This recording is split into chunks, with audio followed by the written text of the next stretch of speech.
అయిపోతారో అసలు బెయిలింగ్ లేనే లేదు, ఇంకా ఆయన బయటకు వచ్చే పరిస్థితి లేదని చెప్పి కొంతమంది మాట్లాడే పరిస్థితి. ఇదే జరిగితే ఆంధ్రప్రదేశ్లో రాజకీయాలు ఏ రకంగా ఉండే ఛాన్స్ ఉంటుంది? వర్మ గారు, జగన్మోహన్ రెడ్డి అరెస్ట్ అవ్వాలంటే అతని మీద ఏం కేసులు నమోదయ్యాయి, ఏ కేసుల్లో అరెస్ట్ అవుతారు అనేటువంటిది ముఖ్యం. ఇంకా ఏం కేసులు నమోదు అవుతాయి అనేటువంటిది అది మనం భవిష్యత్తు చెప్పలేం.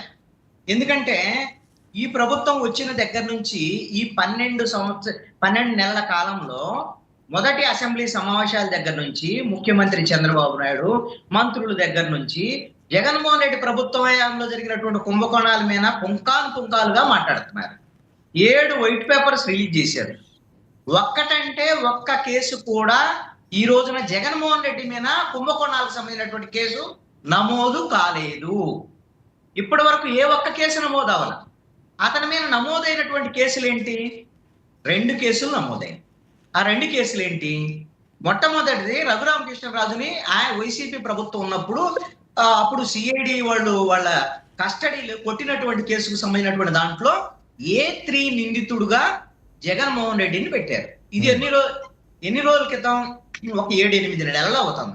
మరి ఇప్పటి వరకు ఏమన్నా ఆయన విచారించారా, అరెస్ట్ చేశారా అంటే అరెస్ట్ చేసే పరిస్థితి లేదనే కేసు. కేవలం అది రఘురామకృష్ణరాజు పోడు తట్టుకోలేక చంద్రబాబు నాయుడు కేసు పెట్టాడు అనేది అందరికీ తెలిసిన విషయం. ఇది 2వ కేసు. మొన్న జగన్మోహన్ రెడ్డి కాన్వాయ్లో జగన్మోహన్ రెడ్డి కారు కిందే సింగయ్య అనేటువంటి ఒక వ్యక్తి పడ్డాడు, దానికి సంబంధించినటువంటి వీడియో దొరికింది అనేటువంటి దాని మీద మాట్లాడి జగన్మోహన్ రెడ్డిని డ్రైవర్ ఏమో A1 గా, జగన్మోహన్ రెడ్డి A2 గా పెట్టారు.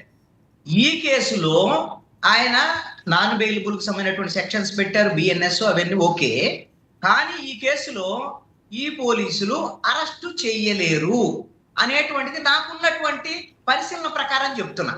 ఎందుకు అనంటే అసలు ఆ కేసుకు సంబంధించినటువంటి విషయంలో గుంటూరు ఎస్పీ మొట్టమొదటిగా బుధవారం ఘటన జరిగిన రోజున అది కాన్వాయ్లో వెహికల్ కాదు, జగన్మోహన్ రెడ్డి కాన్వాయ్లో వెహికల్ కాదు, విజయవాడకు సంబంధించినటువంటి ఒక వెహికల్ తగలటం వల్ల అతను చనిపోయాడు అనేటువంటి స్టేట్మెంట్ ఆ రోజున ఇచ్చారు.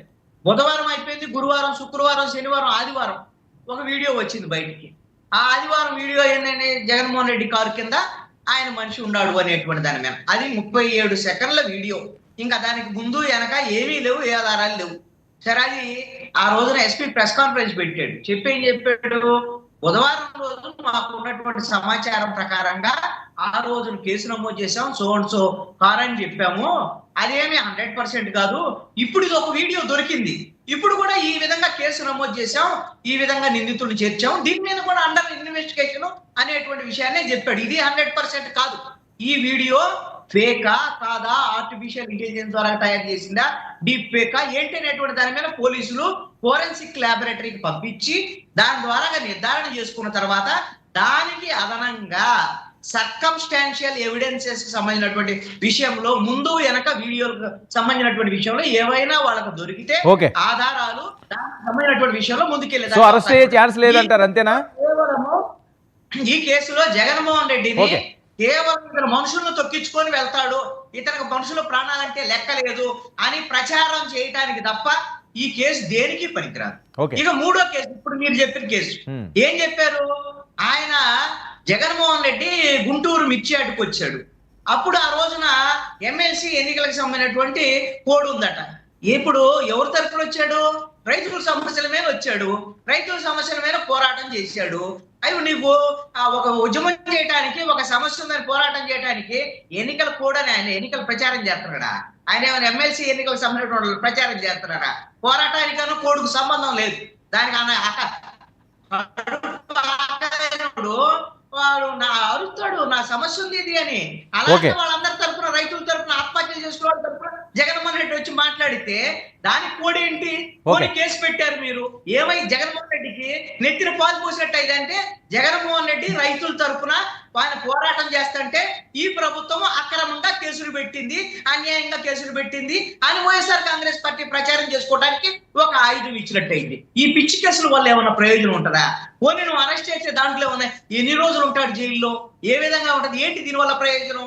ఈ తెలుగుదేశం వాళ్ళు, నేను ఇందాక పోస్ట్ చూసాను, తెలుగుదేశం ఆఫీస్ లో కీలకంగా ఉండేటువంటి వ్యక్తి మన సాహెబ్ గారికి కూడా వాళ్ళ ఫ్రెండే ఆయన ఒక పోస్ట్ పెట్టాడు, ఇలాంటి పిల్లి బిత్తిన కేసులు ఎందుకు, అసలు కేసులు వదిలిపెట్టి ఈ కేసులు ఎందుకు, ఈ అనవసరమైన ప్రచారం తప్ప జగన్మోహన్ రెడ్డికి అనుకూలం తప్ప ఏమైనా ఉందా అని చెప్పేసి ఆయన సోషల్ మీడియాలో పోస్ట్ పెట్టినటువంటి పరిస్థితి.